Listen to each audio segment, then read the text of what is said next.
Gary was very phlegmy today. Oh, geez. He gets in front of me and he gets so nervous he has to start clearing his throat. And he tells me it doesn't happen the rest of the day. It's just in front of me. Well, I'm sure he doesn't notice it the rest of the day. That's what it must be. Yeah. She's like, both. But I'm sure because he knows your sensitivity to it, the moment he starts to talk, it gets worse. Yeah. When he's in front of you. Yeah, he gets nuts. I drive him nuts. I'm wearing a shirt, this white sweatshirt, and it's got a big picture on it of some kind of a woman. So I'm walking in this morning, and Gary looks at me, and then he goes, like this, with his face. I swear, I wish people could see the face I'm making. If you got Howard TV, you'll see it. He goes like this. Like a fly flew up his nose. Yeah, right. He was commenting on my shirt. It took him by surprise. Because it's a white shirt with a big picture of a woman on it. Let me see. I don't know if I can stand up, but you know what? I'm having a problem. You can't stand up? I have a problem. So something's going on. I don't know if it's, I don't know what it is. Maybe it's like a hernia. I don't know. My God. I've never had one. What's wrong with you? What is wrong with me is what I'm trying to figure out. Yeah. So, see, it's this weird kind of shirt. So he looked and he goes, and I knew he was commenting, like he didn't even realize he's doing it. He's commenting on my shirt. I mean, the worst dresser in the world is Gary. Yeah, what's he got? He just looks like a schlub 99% of the time. And like he's like looking at me like, he's making a comment. Oh, sometimes he annoys the shit out of me. He really does. He's such a... He's like... Wolf. I love that face. Yeah, it's like wild. I was like, Gary... What are you doing looking at me, you woman? What are you looking me over for? Admit it, Gary, you were looking me over this morning. I was. Yeah. And you didn't like the shirt? Yeah, and then like... I was startled by it. Yeah, and he was startled by my shirt. He couldn't handle it. You were startled by somebody with that face? You should be startled when you look in the mirror. Somebody's pretty low intelligence, you fucking idiot. What temperature does water freeze at, moron? 100 degrees. Water freezes at 100? I mean, oh, wait a minute. That's the opposite of freezing. 32 Celsius. What? 32 Fahrenheit. He's just going to keep going. Pick an answer. 32 Fahrenheit. Right? You sure? You been on the life of your kids? I don't know. Go freeze some water. We'll find out. I mean, Don't make fun of me. what am I making lemonade here for people? I'm working. Right, all right. Thank you, Sal. I all of a sudden the good humor man. I have to find Go make out some more scary urine songs.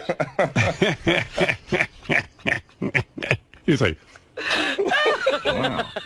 Really commenting on my shirt. I go, what are you, the fashion police? Did he ever verbally express what No, he was feeling? I just was watching. I said, I got to make a mental note of that. Yeah, he wouldn't. He just let it be all over his face. He didn't say anything. I was like, what the fuck? Well, in his Who defense, asked maybe you? he was having a seizure. Meanwhile, I put tons of effort into this shirt. I was between throwing it out, getting rid of it. Really? It's a sweatshirt with a big woman's face on it. But I thought it was it. But I liked the way it looked. So I must have spent about a half hour trying to figure if I should wear this or not. Yeah. Wasn't sure. It was one of those things I liked, but I wasn't sure what it said. It was a big cartoon drawing of a woman.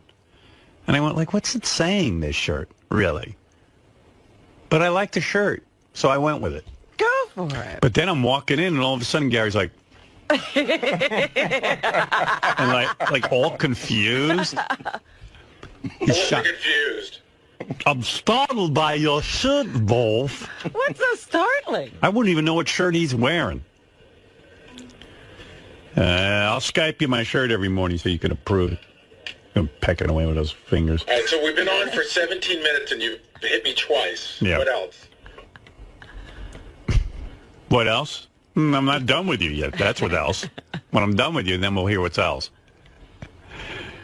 I could watch them. If you put a camera on Gary for 4 hours and I just would sit here and react to it, I'm telling you it would be good television. I know Oprah's looking for good television because she has her own network and they can't fill it up with all her friends. But just follow Gary around and let me talk and get angry. Unfortunately, we can't do that because now he has control of his camera. Oh, right. All right. Well, it was a thought. Yeah, he has to, because he fell asleep in the past. That's why. Right. We can't have a camera on him because he can't control his sleeping. Now he's free to sleep in his office and not get caught. Great. It is so true that Gary deflected the fact that he was sleeping in his office with the whole angry Scott DePace, Doug Goodstein me. But I didn't deflect it. I know. I didn't deflect it at all. But it did get deflected. And a guy who sent an email the other day saying that I conspired to hide it, which I didn't. Right. I couldn't have conspired to hide it because I wasn't part of it. You were too tired to hide it. You just passed out. What temperature does water boil at, Sal? Seriously, what temperature does water boil at? What time do you go to sleep at? You don't know. 9:15, 9:20? You don't know. He knows when you fall asleep. What time do you get groggy? How you got through these 40 years is shocking to all. How you could keep a camera on you 24 hours a day and fall asleep is even more shocking. And you don't have to turn it off. You're never going to learn anything. I'm going to learn to stay awake at work, asshole.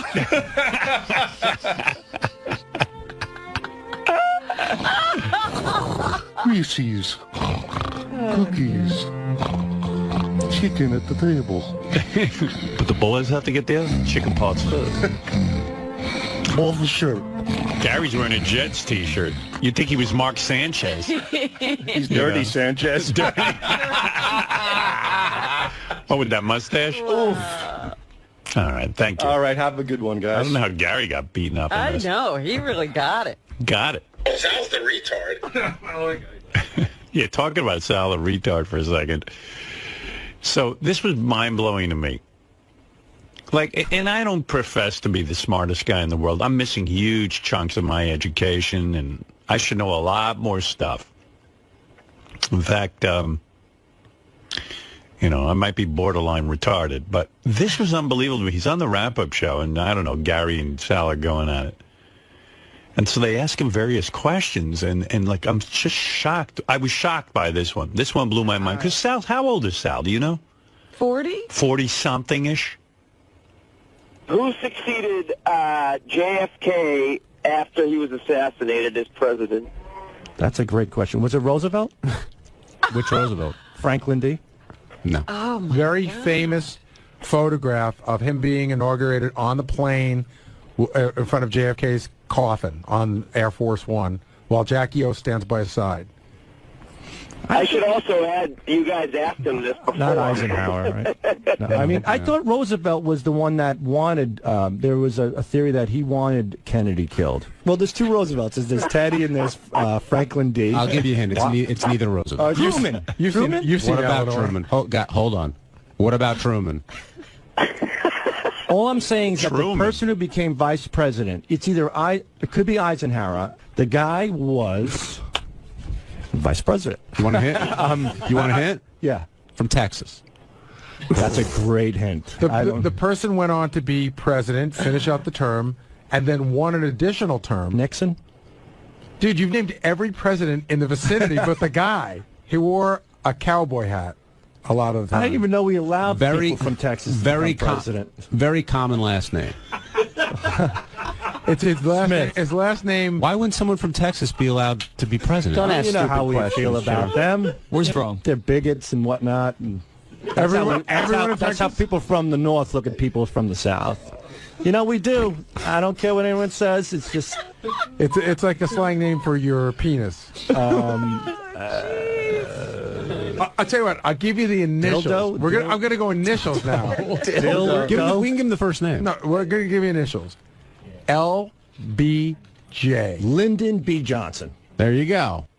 There you go. He got He's it. acting like he answered the question. No, Yeah. he did not. Well, he got it after 50 tries. And a huge hint, the guy's initials. But it is weird that he doesn't know But that. Roosevelt, of all people to say. And it's what I said is true. Sal answers quickly to act like he is smart. In other words, he He won't just think. names the first president that Right. pops into his head. Right. Because he wants you to, I know some presidents. It's crazy. He wants to show you he knows a couple of presidents. Yeah. Eisenhower, once it Nixon. gets in that he knows there's 2 Roosevelts. I mean, he's got a bunch of things in there. And then I don't know. Then he starts talking about the potato famine, and the way he says Ireland is really weird. I think he says Ireland. One of the things that you don't do is you never say, I don't know. Instead of saying, oh, my God, how could he not know? We go, how could he possibly get to Idaho? Well, you think potatoes, Idaho. It's first Right, thing but that came to we mind. And Howard hit the nail on the head. Where he goes, I just blurt out things quickly to try to come off smart and hope for the best. If I really thought about it, the Great Potato Famine took place in Ireland. That I did know. Where? I mean, in what? Ireland. In Ireland? Oh, Where? I don't know. Ireland. Oh, my goodness. Yeah. Ireland. Ireland. Well, where Ira lives. Yes. It's a weird name. I always thought Ira. Where did that come from? I don't know. Howard's strange enough, but Ira? You ever know any guys named Ira? I've known guys named Me too. Ira. It's a weird name, right? Yeah. Who looks at a baby and names it Ira? That name's got to be... I don't know anyone naming their kid Ira anymore. I hope not. Who There's do we... certain names that should go away. Has there ever been a famous Ira? Now that I think about it, I The can't... closest one you can have to that would be Ira Hayes. Who's that? He was the drunken Indian who won, like, the Medal of Honor or something. Oh, no, but I mean, has there ever been a famous Ira? No. A president? I can't think of an Ira that pops in. Me neither. Ira... It's like Tyra Banks. But not Ira. Oh, here's one. Someone just wrote me one on the computer. Ira Gershwin. Yeah, but he wasn't even the big Gershwin. No. He was the brother George Gershwin. was the big George was the rock star. There you go. It's like Ira McCartney. Right. Right. Ira Lennon. So is there a famous Ira? Ira Glass on NPR. Benji just handed me a huge fan of the show. Ira Glass. He's the most famous Ira Okay. guy on Keeping NPR. Ira alive. Ira. It's a weird name, man. I don't like it. And I would never name a child Ira. It's got no shot at success. I knew a guy growing up named Ira. I didn't like him much.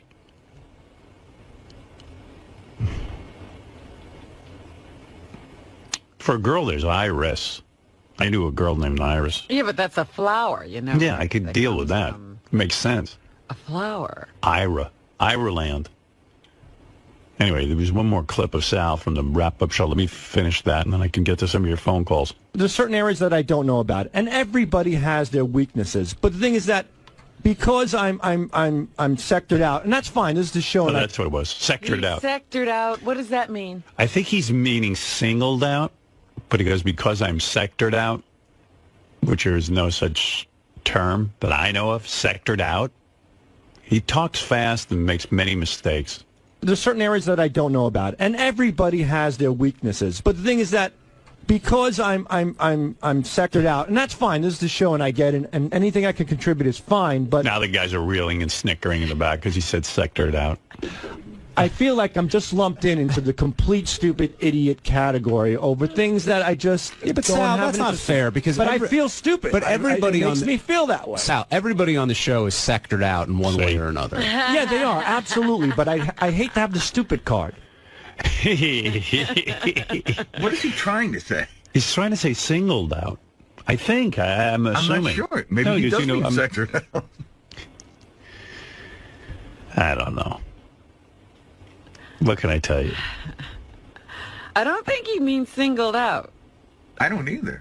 Yeah, what would he be? When he's sectored out, he means singled out, I think. No, I think he means that everybody gets sectioned. Oh, maybe off, he's pointed out. Pointed out. and he's been put into the stupid section. I don't know. Being made a spectacle of? No, sectioned off is what I think he... You know what? You can spend your life interpreting him. It's like He's the like the Talmud. Bible. Right. today is the 20th anniversary of the term Baba Booey. It was 20 years ago today that Gary turned to us and go, both, my favorite character from Huckleberry Hound is Baba Booey. Baba Booey. Well, you know what it was? Wherever it you was. were asking, we Baba were Booey. teasing him about those cartoon cells he was buying as art. And Right. He said, what's your next purchase? Yeah, it was so crazy to me that a guy who's buying cartoon cells, who's that into it, doesn't know after watching a cartoon for 100 years that the guy's name is Baba Louie. Yeah. Baba Booey. Baba Booey. Because he was the guy who talked like this, Baba Baba Booey. Right? He Yeah. was Baba Booey. and then it was it Yogi? No, it wasn't Yogi. Quickstraw. It was Quickstraw, right? Yeah. He hung out with Quickstraw. Right. Baba Booey. Quick draw. Quickstraw. That's what he called him, but his name is Yeah, but he said, Baba, your character goes Quickstraw. Baba Booey. Quickstraw. Holy cow. Baba Booey. Can't believe we're back. Quickdraw. Baba Booey. Quickstraw. Baba Booey. And he talked like this. That was his favorite character. Yes. Baba Booey. Of all Baba the Booey. characters, that was his favorite character.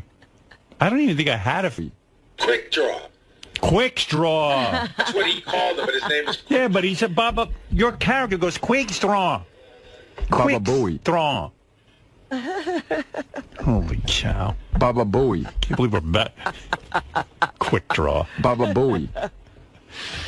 Quickstraw. Baba Booey. And he talked like this. That was his favorite character. Yes. Baba Booey. Of all Baba the Booey. characters, that was his favorite character. I don't even think I had a favorite character. He had a favorite character. Well, he was collecting cells. Anyway, it was 20 years ago that 𝗦𝗵cie got his name.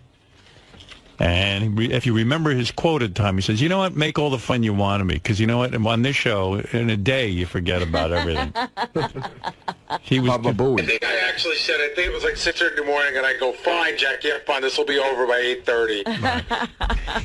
a 2-hour window. But anyway, the name Baba Booey has stuck, and Gary has become a legend as Baba Booey. And what can I say? Wow. We will celebrate that tonight. I guess Sal put together a whole special with all his songs. It's going to be brutal, I'm sure. What are you planning for tonight's show? All of the great songs and the pranks over the years of Baba Booey. Okay, it's an hour packed with all of that. All of that. Yeah, it's going to be great. And you're hosting it by yourself? Do you have a panel? What do you have? Produced by Jim McClure, and I'm hosting it myself. Are there live call-ins as well, or is it just a solid no, hour? we just put it together. Just put it together. Yeah, Okay, we won't there it have is. time for calls. All right, that'll be tonight with There's Sal too much Guveneau. material, huh? Way Right. too much. Did you find that you had to eliminate some material just because it was only an hour? Yeah, I mean, the database has over, I think, 200 songs, and I think we were able to squeeze in about 40 songs. Wow, so you had to pick the top 40 Baba Booey songs. Yeah, Richard, Wow. myself, and Jim McClure all sat together and spent about a day going through every song. All right, thank you, Sal. Enjoy it. Congratulations on your big special tonight. Thank you very much. All right. Thank you, Gary. Well, today's a special day, 20th anniversary of Baba Booey, and Gary, congratulations. I know you take enormous pride in being called Baba Booey and getting goofed on, and I guess you were wrong thinking that it would go away after a couple of days, but thank God it didn't. It's one of the best parts of the show, and it's been a great 20 years, so congratulations to everyone involved. Well, this is my message to Baba Booey. Have fun. I don't know. Hey, how you doing? I don't. It's a great nickname, and it's probably gone down in the pinnacles of time as one of the greatest nicknames ever. So, should be honored. That's all. Congrats. When I first started working here, I was like, wow, do I call you Gary? Do I call you Baba Booey? I called you Gary because I figured it would be pretty disrespectful, but Baba Booey is a name you should be proud of. It is a name you should wear with a badge of honor. In one word, it sums up an entire radio show, an entire personality. So Baba Booey, 20 years later, I'm glad you're still here. I'm glad you're still screwing up, like sleeping in the office and doing like that. And the world would be a sadder place without Baba Booey. So happy anniversary. Congratulations on being in the line, Baba Louie, Booey. will live in infamy. Thank you. Enjoy. I don't know what to say, you know. There's so much that's going through my mind. There's so many things that have happened over the 20 years and so many fun, terrific memories of you connected to Baba Booey and all the shenanigans that have been attached to it. So, you know, all I have to say, Gary, 20 more years of Baba Booey, and we'll have 20 more 1,000 hours of great tape. Baba Booey, you've been a great boss and friend to me. I enjoy your antics. I think it's funny that you can't throw a ball and that you have enormous lips. But I love you very much, and it's been an honor to work with you. So, happy 20th, Baba Booey. It's an amazing, historic event. Baba Booey makes it 20 years, and we wish him 20 more. Congratulations. What does Baba Booey mean to you? Wow, that's a tough one. I wasn't prepared for that. It just means, when you up, I guess, you know, you Baba Booey, because Baba Booey, the phrase Baba Booey is about, so I guess it could mean when you screw up. So it kind of stands for screwing up, but, you know, in a funny way, not screwing up like the BP oil spill. That's not funny, but screwing up like, you know, booking Madonna's sister or something like that. That's funny. That's a funny screw up. So a funny screw up is a Baba Booey. That's what that means to me. Ronnie. Yeah. You have a message to Baba Booey? Happy Baba Booey Day. See ya. Gary, you're all right. Happy 20th anniversary. You're the king of all screw-ups. You are the grand poobah of everything that's fucked in the history of radio, and we applaud you for it. Keep on screwing up, Gary. Do what you do best. Sleeping, solitaire, sparkle, the list goes on and on and on and on.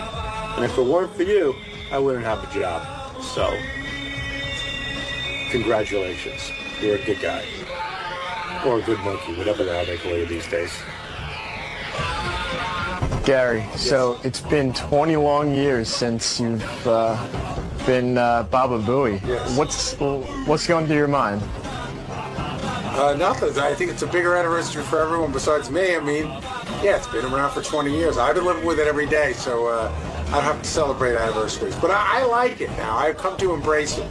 Now, what does Baba Booey really mean to the Stern universe? It's a name that you can yell out when you're trying to make a phony phone call. It's a name that you can call me. It's a greeting. Baba Booey to y'all. You know, the OJ call made it famous that way. So, you know, somebody says it, somebody goes, oh, he must be a fan of the show. It can be used a lot of different ways. And you never thought it would ever last this long? At the beginning I didn't, but about 2 years in I realized it was going to last a very long time. And at first, did it bother you to be called Baba Booey? Probably at the very, very beginning, the first couple of weeks it did. And then, I don't know, I sort of got used to it. It got to be fun. I know I liked it when, not long after it came out, we put out Crucified by the FCC, and it was voted the #1 phrase, and it was like the top 10 phrases from the Stern Show, and on the back cover it was the #1 phrase, and I was like, this is fun. And now you embrace it. Totally.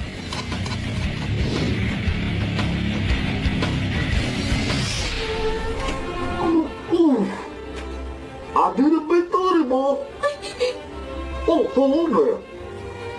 I'm 𝗪𝗲𝗿𝗱. And one of my favorite pastimes is breaking the balls of the big-lip douchebag Gary Baba Booey 𝗪𝗲𝗿𝗱. So in honor of the 20th anniversary of him coining that stupid nickname for himself, Baba Booey, we present to you the very best of me breaking his balls. Check it out and enjoy it. Smells like Jackie's material in here.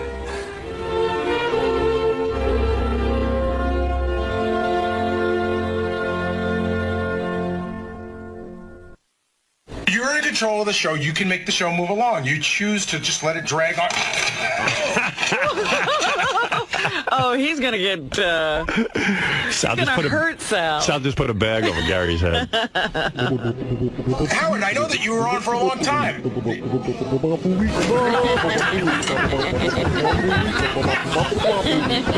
beating up. He's beating up Sal.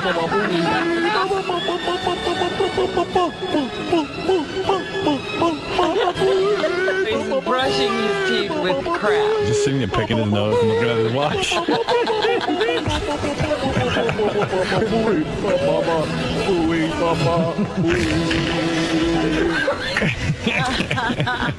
He's wounded. That boy's wounded. There's Sal in his Gary mess with his DVDs. His collection. There's his Facebook page. Sal's got it right. He looks intelligent. Yeah, look at that. He's got glasses on and he's riding like an author. Sal's got some electrical device. All right, Gary.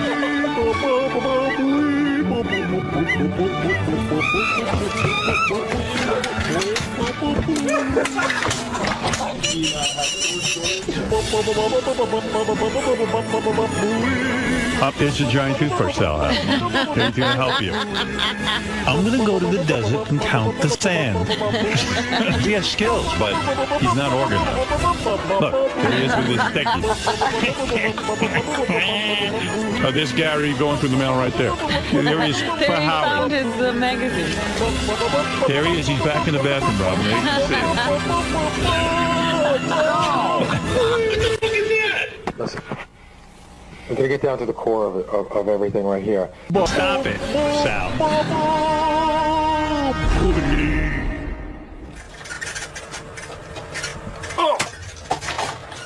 Oh, well, you guys are always in here when I'm working.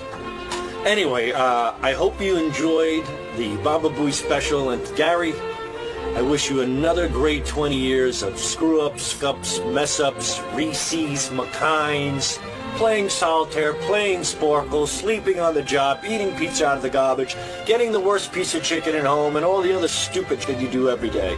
The show wouldn't be the same without your ridiculous and moronic antics. So to you, Gary, you horse-tooth jackass, I have one thing to say. Baba Booey, Baba Booey, Baba Booey, Baba Booey, Baba Booey.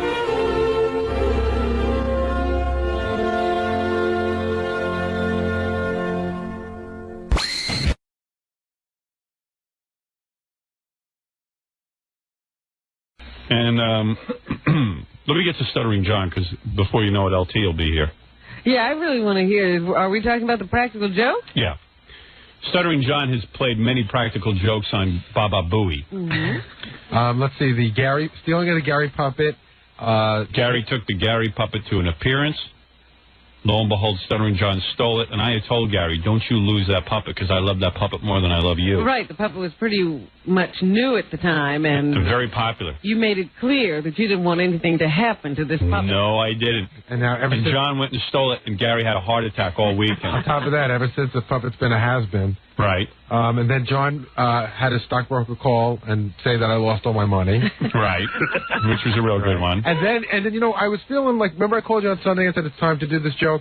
I went back and took some old E-tapes out. I watched the Learning Annex. Remember where that thing? Now, John didn't think of that, but you were pretty much done with me when John came in to explain to you how boring I was. Yeah. Prolong it another 20 minutes. That sort of set me off. Gary had a speaking appearance at the Learning Annex, and John went and, you know, got people together to do goofy questions on Gary and stuff and ruin his appearance. So Gary said, I really want to get John. And Gary came to me, he says, I'm going to fire John. Because I know it's not funny, but I really want to fire him. I want to fire him and watch that bastard squirm. I said, all right, I'm in. What do I got to do? He says, you just get on the air and say you're mad at John, which I did. Effectively. Yeah, because the second you said it, John was in a funk. Right. So John was bumming out all the show yesterday after I said I was mad at him. Right, yeah, because you put the final touches on it yesterday. And John knows I actually am mad at him. On some level. Yeah. Well, that's why John's always conniving and scheming behind my back. I'm not conniving, but that's why it was so effective, because I know that you've been upset with all this Howard Stern show crew and all. So Gary hauls John in after the show. Gary has like a little 10-minute meeting with me to make like we had a discussion. And he calls John into the room. Kathy calls me first and goes, Gary wants you to stay here before you leave because he needs to talk to you before you leave. So I'm like, oh, no. You do something bad. Yeah, I'm like... But you didn't think you were going to get fired. That's like the principal thing. Well, I started getting the sweat. I'm sweating, you know, I was freaking out. But you didn't think you would be fired. Well, yeah, I thought it was either that or, you know, just another, another dose of, another way of being reprimanded. Well, you also said something yesterday about cleaning house. Gary was going to do some house cleaning. Yeah, I did that on purpose. Ooh. Yeah. So you fell for it too, Robin. I didn't fall for anything. Oh, she was hoping it was real. Real fire. Great. All right, so here we go. So here, Gary brings John into the room, and, you know... Now, this happened in the jock lounge because I kept seeing that door closed. Yeah. We had a hidden camera in those big speakers that we keep on the floor. Oh. And the premise was that, you know, John had some wacky book proposal going around in his name that had my name all over it. And I caught wind of it, for real. And I got really pissed off about it. So Gary went in there to say, hey, it turns out that the book proposal showed its ugly head again somewhere. And basically Gary was sent in by me to be fired because I didn't want to fire him. I didn't want to fire John myself. It would be too painful, so Gary was going to do it. Gary's your hatchet man. Right. And Gary played it really well, because he was almost looked like he was going to cry, too. All right, well, here we go. He was upset for you. Oh, I can't wait to hear this. And Gary had said to me, listen, after I fire him, let's not tell him for a couple of days. So I said, you want to know something? I think John would be so bummed out that he might kill himself. Right, yeah. I could have. Yeah, I'm telling you. Responsible for a death. Couldn't let that happen. I said, don't let him leave. I mean, fire him, leave the room, and then come back in and tell him, because he'll kill himself. I would definitely have reached for that jar of Prozac. Right. I don't want to hear about the binge you went on for 3 days.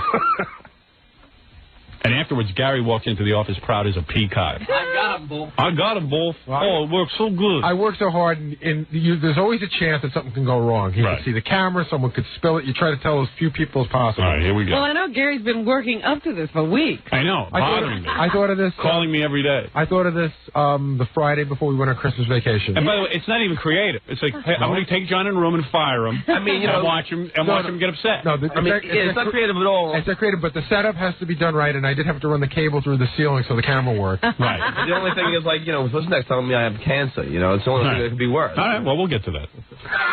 We got to figure out a funny way to do it. Where does the cable have to be run? Yeah. Up his butt. All right, here we go. Shut the door. I'm wired, by the way. Yeah. I know. Is that you whispering? What's that all about? He's like De Niro. Are you nervous or something? Let me tell you something. This is so elaborate that I had Kathy come and put papers on every chair except for the one I wanted John to sit in. Right. Yeah, those boxes. No, that's why that we was. put boxes on everything, so John could only sit in the one chair. Right, because you had a camera. We would get the best camera. That was smart. Sit down and I'll tell you. What'd I do? So. What did I do? Guilty. Guilty already. So I guess, remember that whole thing that went on, like, at Christmas time? You sound nervous yourself. Yeah, I'm trying to. That's why I'm like, oh, but that's great, because Gary would have terrible time firing somebody. I told him, I said... Not really. I don't know if we left it in at one point. I go, John, my heart's pounding. That's when I knew something was wrong. You called me about the book. Yeah. Right? The whole book, and you said you weren't doing everything. My heart pounds. Somehow it ended up on Buckwald's desk, right, this whole proposal, right? And I told, I sat down with Howard, and I told him that. You know what I'm saying? I said, I called you about this a couple of months ago, but like Buckwald flipped over. And Buckwald's my agent. Yeah. So, Gary blamed it that Buckwald was flipping out, which is good. So Buckwald's flipping out. Howard then learned of it. He's flipping out. And John's panicking. And Gary's heart's pounding. Yeah. And Gary sounds like I'm being fired. When did it end up on Buckwald's desk? Sometime last week. How could that be? I have no idea. But Buckwell flipped over it, and Howard flipped over it. Yeah, I find on paper. I'm firing that guy as soon as Christmas that thing happened. I know. He sounds like 𝗦𝗁𝗄𝗿𝗱. Listen to him explaining himself. I don't know how to. I find that good. I have it on paper. No one even knows what he's talking about. You never know what John's talking about. You never know what he's talking about. All not sequitur. Right? And you had no idea what he was talking about. I had a vague idea, but... I got to hear that again. I'm saying I fired the guy ever since that fiasco. Yeah, well, it's not exactly clear. It's like... Hey, John, can you explain that to me? I don't understand. Listen to this. How could that be? Yeah, right. Yeah, listen to this explanation again. But I have no idea. But Buckwell flipped over it, and Howard flipped over it. Yeah, I find on paper. I'm firing that guy as soon as Christmas that thing happened. I know. I fired on paper. I fired. She said he fired on paper. He has keywords: fired, paper, Christmas. I know. And I just go, I know. Yeah, I know. I know. No, you don't. No one knows. You don't even know what he's saying. Christmas happened. Fire, Christmas, paper. I don't get it. Fire, Christmas happened. Soon as Christmas, that thing happened. Fire. That's what 𝗏𝗍 does.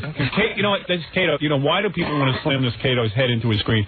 You know, I'm watching TV, and I swear I've never watched. I'm telling you. Did you watch it again? I happen to tune by it, and this Marcia Clark is angry. Yeah. And the woman comes on, the commentator. She says, "Why is Marcia Clark angry? Why is she spending all this time with 𝗏𝗍?" I go, "You don't know why? What are you, stupid?" Van Sisters? I don't know. One of them, or the Yenta from Fox. They're sitting there and let her get on with it. It's like, what are you talking about? This guy is telling you in the one breath that, well, OJ was a little upset. And he's changing testimony. Of course, he's obviously not being forthcoming. Like John. That's in the paper. I mean, this is exactly what 𝗏𝗍𝗿𝗱 says. I remember the paper. The paper. I fired the paper. Well, I got to hear that again. This is too good. Over it, and Howard flipped over it. Yeah, I find on paper. I'm firing that guy as soon as Christmas that thing happened. I know. And I know. I don't know if, like, Howard's trying to make an example or something, but I think that, like, she's just sort of like, he told me he's going to come and talk to you, but basically he told me, like, he's going to let you go. Although he said he'd still use you for interviews and stuff from time to time. But I think that I couldn't really say anything because I feel like my ass is on the line. You know, I'm treading on dangerous water myself, and I couldn't really say anything because I'm treading on dangerous water myself. He's barely as coherent as I am. I know. It's two incoherent guys with a job. What is Gary talking about? Gary has to fire you, but he's not clear why he's firing you, and you're not clear on what your answer is. I think Howard's going to talk to you, and he's going to let you go, but he will use you on interviews occasionally. But see, I knew that was a write-off. Like, right. Yeah, that was just being nice. Yeah. He'll never hear from you again. Meanwhile, Gary's treading himself. He's treading on thin water. I'm treading, Wolf. I'm doing a dog paddle. I'm skating on thin water. Somehow that never sounds right when he uses those words. He never gets them quite right. He's always like, I'm treading on dangerous water. But he's always treading. Isn't it treading on, what is it? He's actually, you're skating on thin ice is what he's trying to say. Yeah, and treading on what? Where there's smoke, there's wall paint. You're treading on dangerous ground? Would that be it? No. Treading on thin water. I don't know. I don't know what you're trying to say. Dangerous ground. Yeah. Maybe that's it. Maybe that's it. It always sounds wrong. Gary always I thought it was just treading water. You know, I'm treading water. I don't know what he's saying. Well, hey, listen, I wouldn't attempt it if I didn't know. As stupid as I am, your choice is bad. Gary's treading, John's treading. Fire, Christmas paper. Hassle me about the T-shirt, and about what went on in Dallas and what went on in Atlantic City and stuff. And, you know, he just said, listen, I think John's a great guy, but it's just too much. He goes, it's just too much. He's out there. But you know what it is? I think it's not Morgan. You know, it's not the book. It's everything that led up to it. And this is just like tips it off. And you're right. You know, you're absolutely right. It's not just tips it off. Gary is full of nonsense. I'm just trying to, you know, I'm just.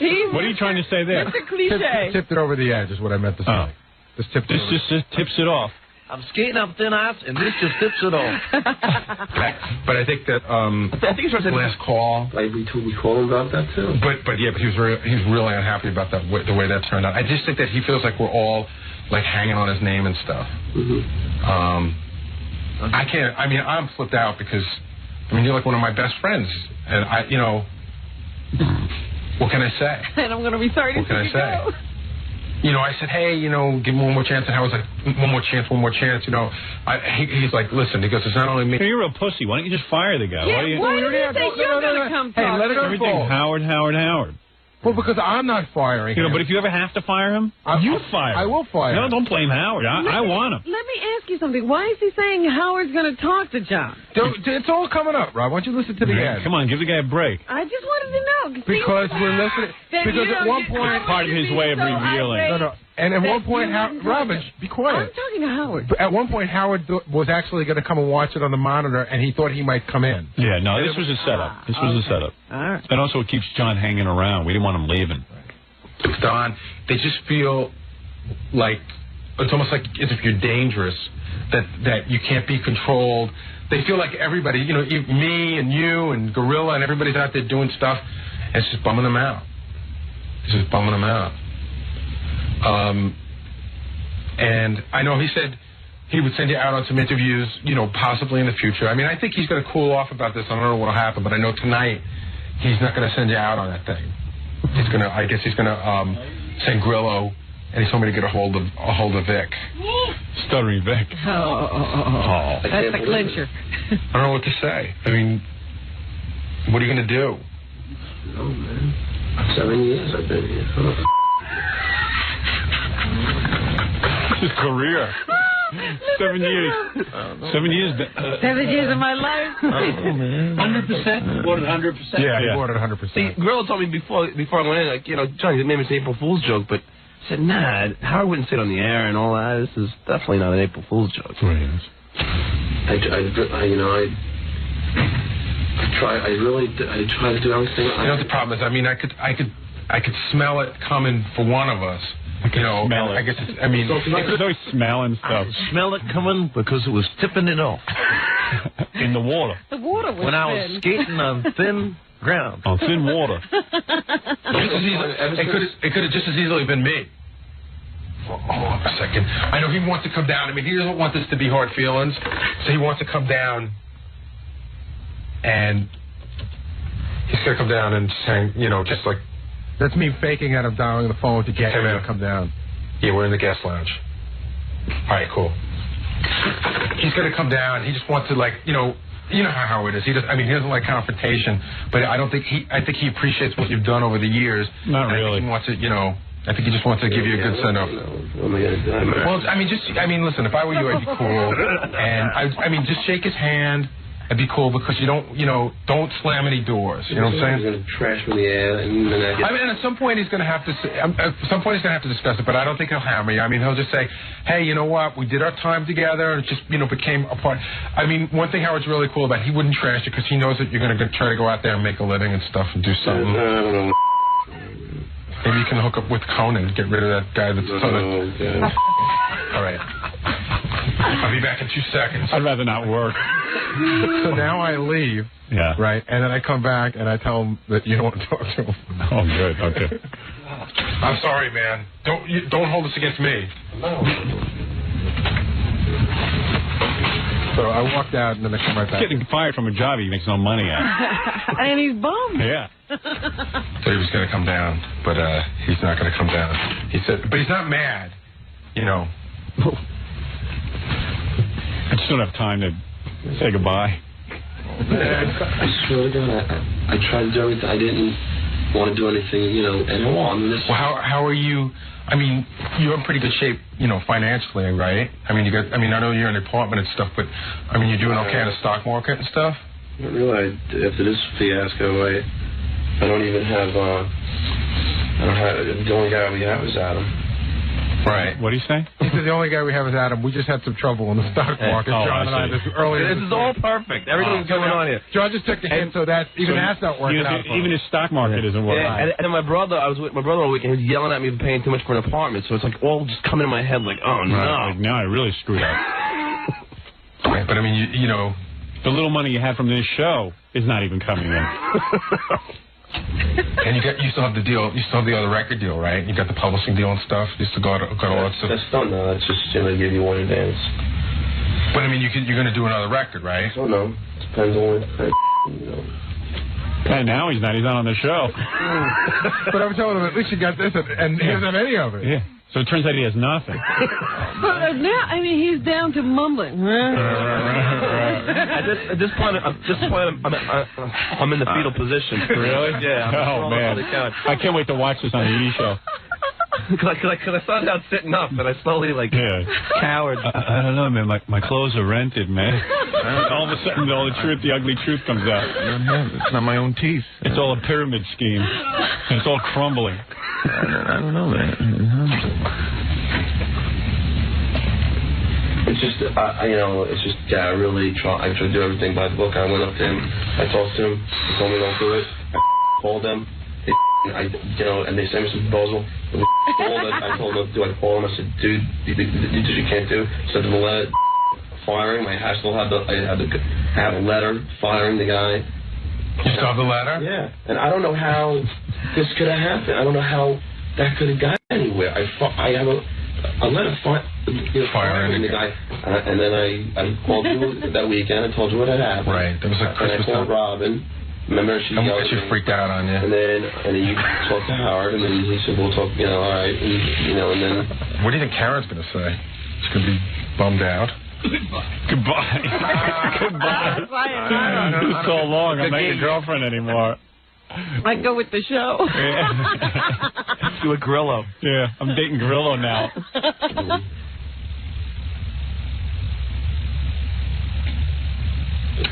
I think your best bet is to sort of regroup, take it easy. I don't know what's going to go on in this, and I could tell you if I could give you 2 words of advice. Here comes his reveal. Here comes a soliloquy. 2 words. He's gonna now show him the camera. Should have him suffer more. I know, but he's not twisting enough. He's twisting pretty good. If I could give you 2 words of advice, don't brush, and then you get bad teeth, and someone else will hire you like they hire me. So the camera's in the speaker, and I said if I give you 2 words of advice, and I pull the speaker down so you can see the camera, and I say this. I think the best 2 words I can give you is Gary Puppet. Gary's so proud of that. He goes, Gary Puppet. I know. It's like Mission Impossible. Yeah, right. Like, hey, Gary Puppet, boy. Gary Puppet. I have 2 words of advice. Gary Puppet. I have 2 words of advice. You can smell it coming.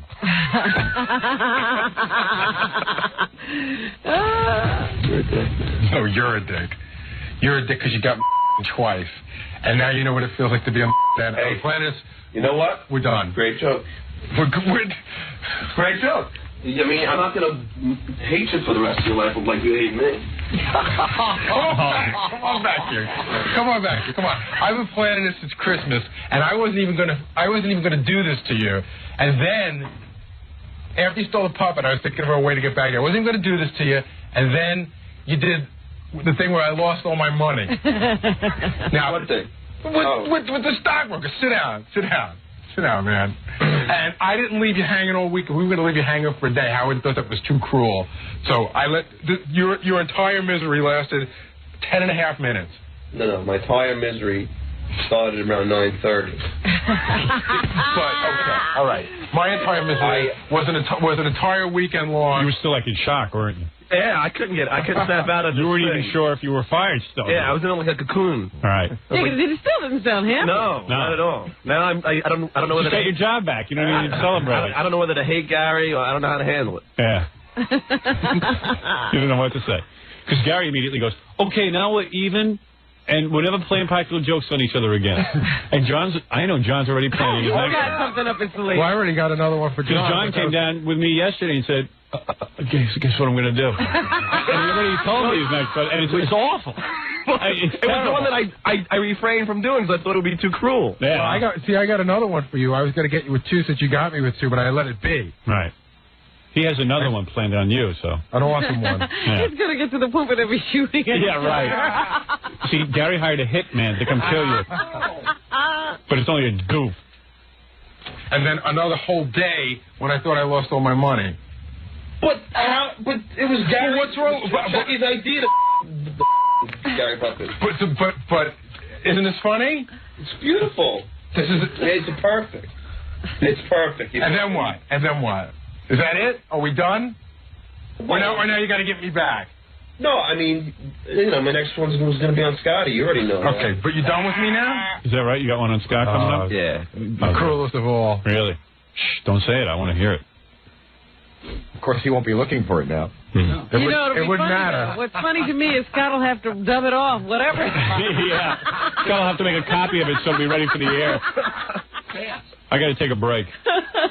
When we come back, we got to play Stuttering John at the Oscar party last night. Right, but LT's here, and by now, is he here already? And by now, Bam Bam Bigelow should be here. Oh, well, if those guys are here, then we'll meet them first. Okay. Let them yell at each other like wrestlers. That's pretty funny, John. Yeah. Especially your explanation to Gary. On Christmas paper, on fire. Now, John, if it's five practical jokes to 1, why would you be planning another one? Because that's what he does. Well, no, on the tape I said, I go, well, if Howard wants me to stop doing them, I'll stop doing them. Oh, yeah, like Howard's feeding you the ideas. No, but you get an idea. Do what you want to do. I don't care. They just occurred naturally to John. John gets an idea and he goes to Howard. Howard goes, yeah, do whatever you want. I don't even want to know about it. Just do it. John takes that as if Howard's giving him the money and funding him. Yeah. Well, you guys work that out. Anyway, let me take a break.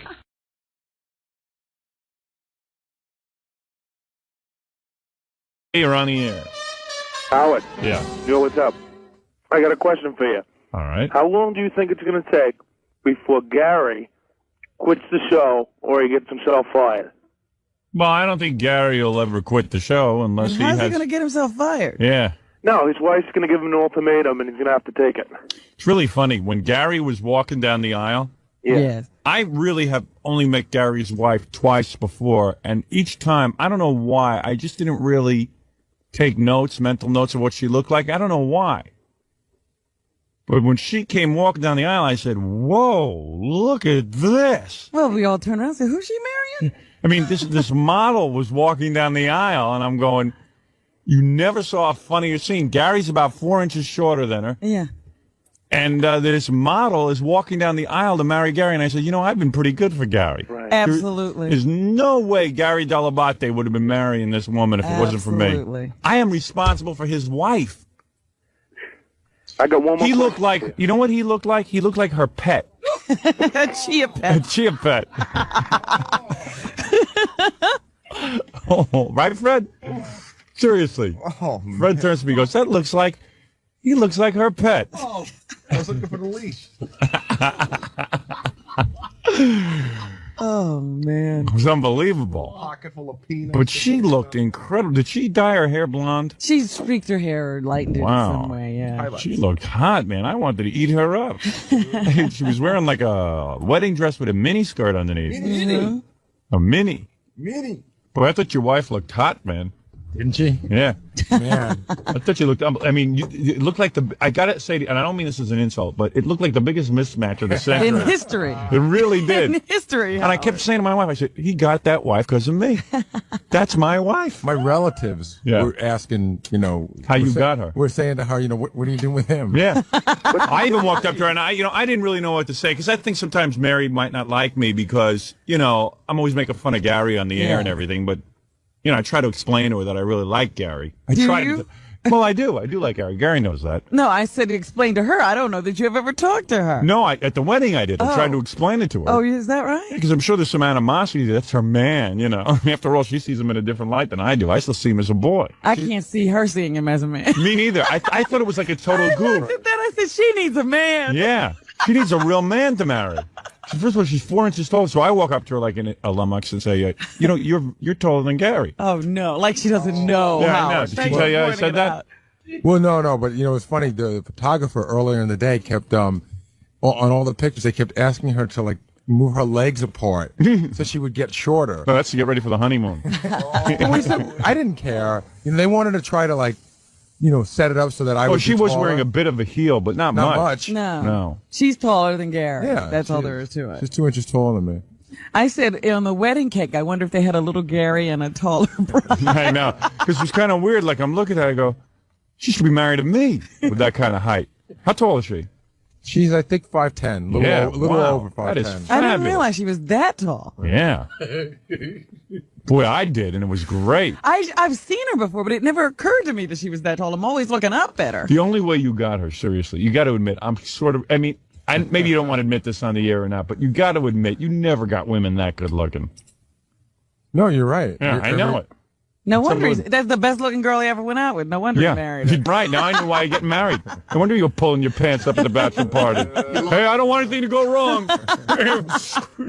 You locked that one in quick. Yeah, I don't want any massage. Yeah. No, I don't need a massage. I get a massage at home. The best part was I couldn't believe she kissed Gary. Oh, that was funny. Oh, she married me. When you had to like reach up to kiss her, it was great. You had those big lips, and you were like a fish.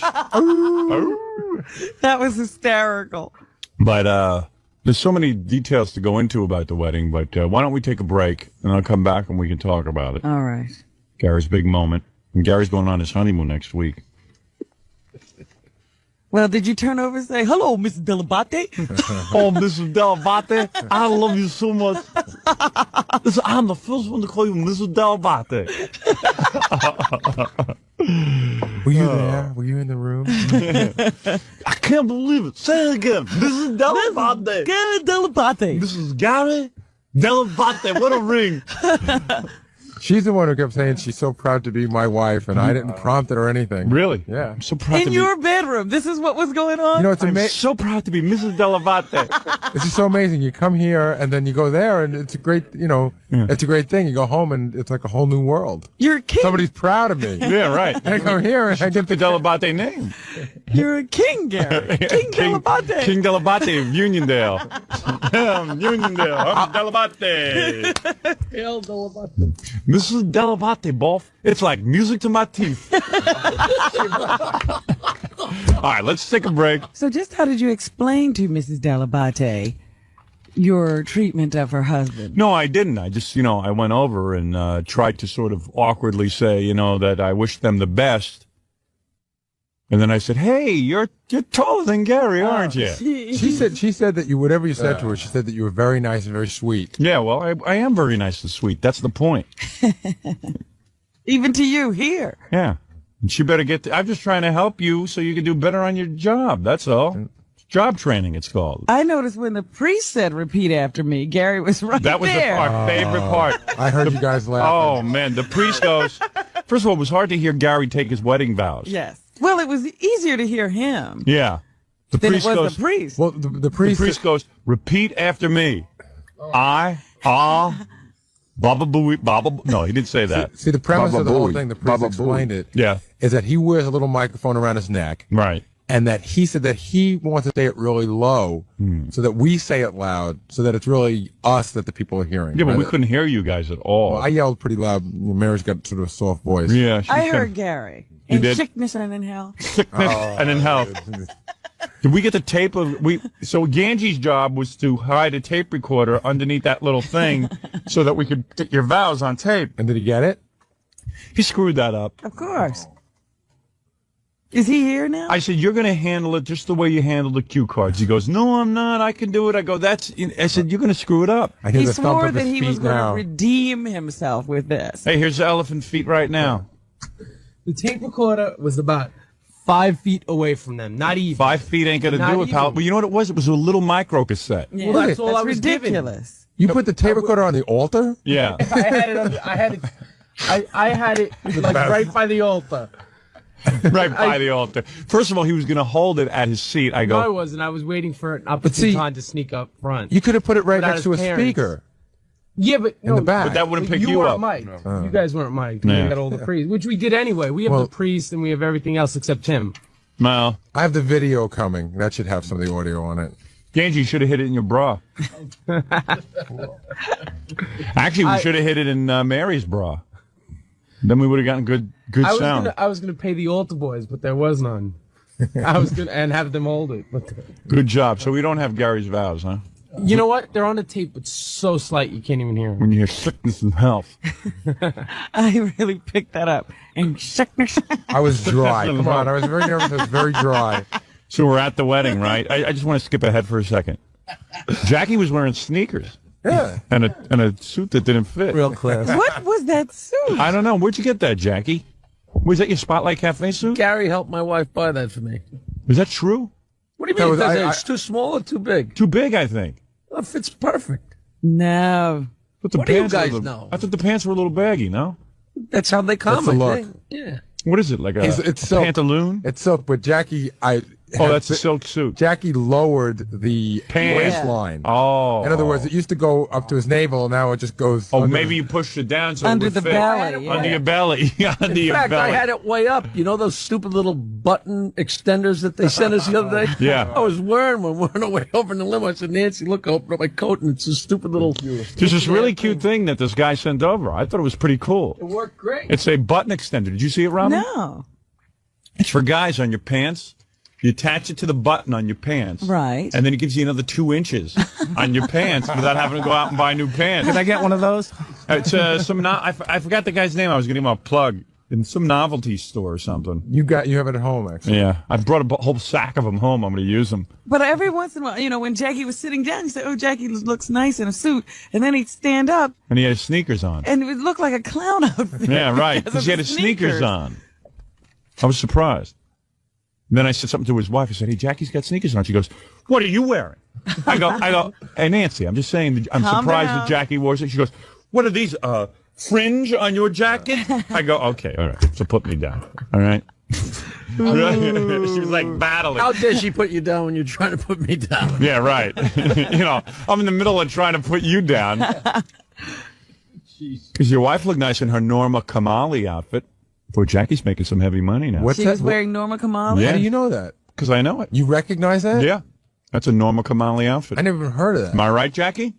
Do you know that? I remember the name from it being bandied around at the table, but Yeah. you had no idea of that until you heard it either. Fred's lovely girlfriend was wearing no bra. And then when Fred was dancing with her and she was dancing around, Yeah. I could see her ass right through her dress. Her, really? Oh, yeah. And Robin was wearing a bra, but it hardly mattered. Oh, yeah. Oh, my God, Robin. You were showing everything. I You were wasn't showing anything. You were on a manhunt. The priest, for half the wedding, the priest had a towel over his head. He was going back. Because Robin wore like a evening gown or something. It wasn't an evening gown. Looked like an evening gown to me. Right, if you say so. And she had her breasts. I mean, More than a couple of people asked about him. oh yeah. You know what the What? big You thing? could see the nipples. Like 50 Stop people came it. up to me and go, "Wait a minute, I thought she got reduction." Right. Those weren't headlights. Those were bonfires out Oh, my God. I think they grew back. Anyway, no, the doctor was smart. He didn't take too much of your loveliness off. He just shaped and remolded. So anyway, so we get in the car and we finally go over to the wedding. Well, thank goodness they were delayed. Yeah, what was the delay, Gary? You know, they always do that. You know, they always tell you to be at a wedding 4:30, Well, right? I was there at 4 o'clock. Did it say 4 o'clock? It's at 4:30. It said 4:30. You know what it was? We were all talking about 4 o'clock. Oh, is that what it was? Yeah. Because I thought it I was. checked. Yeah, I thought it was 4 o'clock also. I was breaking my neck to be there on time. I got there before Gary's mother. Oh, man. You were busting your chops. You know why, too? Because I said Robin will be late. That's right. I'm always the one who's late. I know. I was so happy to see you were there already. I can't tell you. Yeah, I was there to see everyone come in. You saw everyone arrive. Your ass must have been glued to that pew. The holdup was taking pictures. That's why they call it a pew. People's asses get glued to them. It's a pew. But I think Richard Simmons slept there, actually, waiting for the ceremony. So we get to the church, and it's pouring out. Good thing your friend Frank was in the back there. Let me in through the back. He saw you. He said, Disney Bulls, let's let him in. Yeah, so he let me in through the back. So then everyone was already at the church. So I walked in like the bride. Well, it was funny, you sneaking down the side. Yeah, I was just, and in the worst way, I just didn't want to be noticed at this wedding. Because as soon as I walked in, the whole church got quiet. Did you notice that? That was a cool move. I didn't see that, but somebody... Like, so I get real self-conscious because I've always felt I look kind of awkward and funny and everything. And I don't really want to be stared at. That's why you should have gotten there earlier. I know. I should have gotten there when you got there. You like it.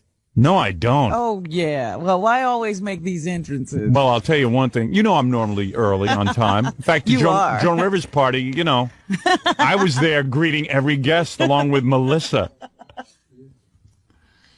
But I sat down.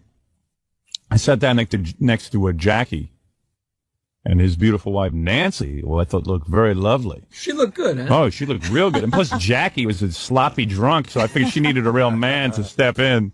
Yeah, this man did fine, pal. What were you two tete-a-teting about? Oh, Nancy was telling me about her career. Oh, God. And I actually acted interested. A typical Donald Trump Yeah, move. right. I go, really? Showcase. Isn't that fascinating? So...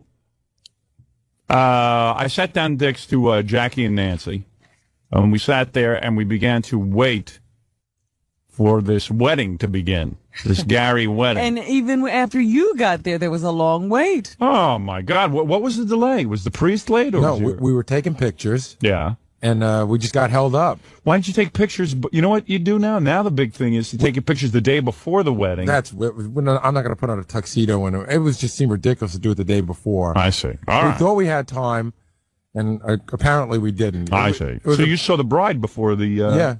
We started taking pictures at... this is no lie. We started taking pictures at 1:45, or about 2 o'clock that afternoon. Yeah. And we were still late getting there. Really? We were there for about 2 hours. Clear your voice. I'm okay. No, clear it. No, it's hard, Howard. There you go. Yes. What's hard is you get there and you walk in, you sit down for the I work wedding. with old guys who can't clear their voices. Yeah.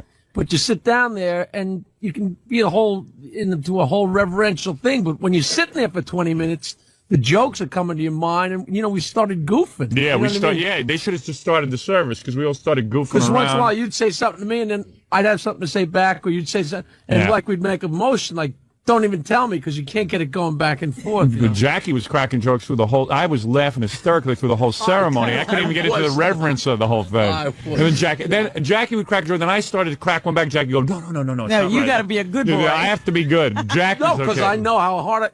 all you got to do is if one you of get those... it going. Well, at one point, the priest made like a reference to K-Rock. Yeah. And there was a little laughter, and he heard Jackie you heard her Yeah. He did his De Niro laugh. I'm so used to hearing it, I didn't even notice it. Oh, no, it was real loud. Oh, really? Well, the priest... So anyway, so the thing finally gets started, and the priest was kind of a young guy and everything, but, the Catholic religion, it's no secret, the Catholic religion is among the most negative of religions in the world. Oh, boy. So he starts to make a little speech, and he started out kind of neat. I said, hey, the Catholic religion is really changing. The younger priests are really getting into it. And because I said to Jackie, hey, the priest looks like Norman Bates. So he goes, yeah, look at that. So anyway, we go. Mother. Let's go look in the cellar. Yeah, let's go look in the cellar of his house. He looked kind of cool, didn't he? Yeah. So anyway. We hit the lottery getting that priest. Yeah, you were lucky. He was really nice and really young, and there was a couple of guys we spoke to who were not going to be as happy as he was. So then we went over to the, the place. What was the name of the place? The Metropolitan in Glen Cove. Yeah. Beautiful. Beautiful place. Because the recording studio is underneath it. Right. So we went over there. Did you get lost going there? No, I accidentally found it. I mean, I've been to that place a million times and I got lost. But, Fred, you got lost, right? Yes. Because they said you're supposed to go over 107. You never go near 107, I think. No, it's on 107. Yeah. They just don't tell you where to turn on 107. I ended up by Sears. So anyway, we went over to the place, and the place was really good. I mean, the food was really good. Gary definitely got his money's worth. Yeah. It was a wonderful spread. So they had 2 different bartenders. Gary dropped some big money on this wedding, I'm telling you. They gave me more than my money's worth. They gave me, you know. Well, that's because I was coming. That always happens. It was. I mean, it was. But that was good. That was good. The But party you know was what's for weird me about and you know what's weird about your family? Yeah, it was my party. It really was. Yeah, right. So just as long as he got the benefit, I don't mind. Right. Do you know? Did you hear that? My best man found out that the staff had been warned if anybody tried to take a picture with you or get an autograph, that they would be fired. Well, good, because I got a list of people that they should fire. Oh, man, what a nightmare. You know, people think I'm crazy, you know, because like, people start making fun of me that I won't get up and dance and stuff. But boy, oh boy, I get up, I finally say, you know what, maybe these people are right. But it was really a weird thing. I had never experienced this before. Your family evidently comes to a wedding. Everyone comes with a camera. Well, everyone goes to weddings with a camera. I never saw anything like this. No, that's because you take pictures of the bride and the groom. That's really? Yeah. But I'm telling you that They all had at the their own church, they all had their own camera. Wait a second, Fred. I got to make this point. So evidently, his whole family brings camera. I never saw this before. I guess this was a different kind of wedding for me. It's not uncommon to bring a camera to a wedding. Not at all. I just never saw. I mean, they were. I always do. There were more. There was like a series of cameras.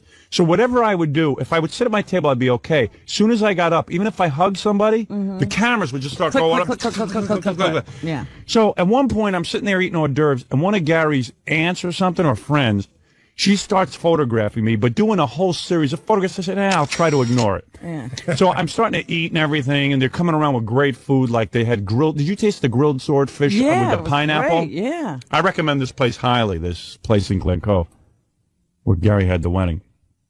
But I'm starting to eat. Great hors d'oeuvres. And this woman she was just mercilessly taking pictures. I just said, you know, this is unbelievable. I mean, it's really embarrassing. So finally I call her over and I go, lady, you want to take pictures of me? Come over here and sit over here and take a picture with me. Let's get it over with. But you'll be done with it. So we take the pictures. And I wasn't being a big shot. I was trying to be like a regular guy. So we take the pictures, and then after I did that, that was the end of it. Everybody started. Everyone just came over, and they weren't even going to pretend. It was real weird. They were taking lots of candids of me, your relatives. Tons of candids, but endlessly. They wouldn't stop. So finally, I just couldn't take it anymore. I said, Jesus Christ, this is endless. I feel very self-conscious. Every time I make a move, they're taking pictures. Every second, they won't stop. So then we went in for dinner. And if I stayed seated, they were okay. They would just take candids. But then if I stood up, then everyone would just line up and start to take pictures of me. Like if I hugged Dominic, they would start. They didn't know who Dominic was, but they'd start taking pictures. Whatever I would do, it was like the weirdest thing. So it started really getting on my nerves. So then everyone said, "Come on, let's go up and dance," because everyone was dancing. I said, "Nah, I'm not going to dance because then, you know, the video guys are going to have me, you know, dancing, and then this video is going to end up somewhere, and then all Gary's relatives are going to start taking pictures." So I just stood there and started clapping. So Gary's relatives started taking pictures of me clapping. So then I said to my wife, I said, then all the lights went out. They finished taking the pictures. I figured, hey, now I'll have a dance with my wife. So okay, we get on the dance floor. They're playing a slow song. I'm dancing with her. So as I'm dancing, Scott's wife says to me, "There's a girl over there videotaping you dancing with your wife." I go, "What do you mean? Gary's photographer?" He goes, No. There's a girl over there videotaping you. The hat chick girl had video camera. Come on. Yeah. So she starts doing video of me dancing with my wife. And I said, this is sick. So I go over and I said, you know something? You're really being a jerk. She said, why don't you cut it out already? Give me a break. I don't want some girl running around with video of me and my wife dancing. You know, you just feel it's not even that you're being a big shot. It's just that you feel kind of self-conscious. You know what? You were a great sport about it because you're right. Everyone followed you. In fact, there was one moment. Yeah. I had told the photographer that one of the pictures I wanted to get was Mary and myself with you guys are like a second family to me. You're right. With the guys from work. So I didn't want to make a big deal out of it. I didn't bring you out to the center of the floor. I came over to your table and we pulled it all together. And as soon as the photographer set up, it was like the place almost tipped to its side. Yeah. Everybody was there with their cameras. Everyone was like great, a group picture. You know, this is Right. a big chance to get everybody. So then I just ducked down. You'll see in the picture. You don't even see me because first of all, Jackie grabbed my genitals during he the picture. said he was grabbing them the whole time. But grabbing them. I mean, really taking liberties with Gentle, me. though. But he said you Not bad. said you liked it. It wasn't horrible. You know, it wasn't that bad. He's got a good touch. You didn't scream. I didn't hear you wince, and you stayed there. If you're gonna have another guy grab you and massage you, Yeah. it might He as well was be Jack. massaging? Well, he was rubbing, time it was time to prove my love. And he definitely was in love. He was drunk and he was grabbing me. And then I just started laughing so hard that while they were taking the picture, I think I was like passed out in the back. But I don't know, this whole thing. So I started getting uptight with the photographs, and I had vowed that I wouldn't. But then Gary's photographer came over while I was dancing with my wife, and I just finished yelling at the hat check girl. So then I started yelling at him, and I said, "What am I, Michael J. Because I know Fox you or something?" came back to the table. Oh, You were a man on fire. I was totally disgusted with myself. I told you, Robin. I told you. Yeah, and then I said, and then you know why I start getting a man on fire? Because I go, I should just sit at the table and keep my mouth shut. Yeah. But then everyone started, like Jackie and Nancy started to me, "What are you doing? Come on, have fun. It's for Gary." And I go, yeah, have fun. But, you know, it gets weird. You feel very, very self-conscious. Because I always think, like, you know, when you see, like, Michael J. Fox or somebody, you know, making a big deal about pictures and ain't enough of the pictures, but it's just that you don't feel like you're part of the party. You feel like everything you do is becoming a circus. And Gary's family is hard up for pictures. You know what we ought to do? Just why don't we send them all autographed pictures or something, and they wouldn't have taken so many pictures. I mean, I told everybody. I mean, I told everyone that worked there, and I told the video guy and the. But imagine every time you get up, every time you put a fork in your mouth, there's somebody. All of a sudden, I look to my left, and there's a woman clicking away. There's a flash and I go, in your "Holy face. cow!" I mean, this is like You embarrassing. know what is even worse, though, Yeah. is when you're standing there trying to have a conversation with somebody. Yeah. And one of Gary's family members comes up and says, "I want a picture with Robin." Yeah. And they hand the camera to the person you're talking to. I did a series of photographs with Aunt Kay on my lap, Yes, with I her saw arms that. around me, making out with me, kissing me. That me and Aunt Kay. And Katie. And then there was another woman with a son who has a catering business or something, a restaurant, and you know, it's no big deal, but it Well, does. what? I just wanted to actually go out and have some fun with everybody, but I you know. Well, I thought you stuck it out a long time. Yeah, well, I was having a good time. I thought we had a pretty good time. We had a great time. Richard Simmons, of course, has to do a whole thing where he comes and then he has to leave. Right, he always has to make an exit for some reason. I mean, he was the guy screaming, "I can't wait for Gary's wedding. I can't wait for Gary's wedding. What are you and going he to wear?" cried more than anyone else. Richard Simmons sat through the service crying, like blubbering like a baby, and it's just so inappropriate. I mean, Gary's mother wasn't crying like that. My friend said it looked like a dealer meal commercial. Yeah, it was unbelievable. I mean, it was unbelievable. And He was just wet. and that woman he brought with him, who he calls his fiancée, she's married. Yes. I knew I was right about I that. remember that from the last time, because the last time she came, Yeah. he said he had already married her, and she was wearing a wedding ring Yeah. that time. She's she married. Just didn't wear it this She's time. been married for years. But he sat there. He wore a little vest and he didn't wear a jacket. He wore a vest. But you know what was really weird? My mom said that she saw him on the way out. Yeah. And he went to the bathroom to get changed into his shorts. Do you know what I mean? Yeah. Like Like it's he couldn't fly It's in that uncomfortable for him to be in anything but those shorts. Yeah, with the penis hanging out. Because you look at, he had like his vest on, and then he had to go back and my friend said he saw him get changed. He said the shorts, when they're off him, are about the size of your fist. Right. They're little tight short shorts where the penis is accentuated. spandex, yes. Yeah. It's accentuated.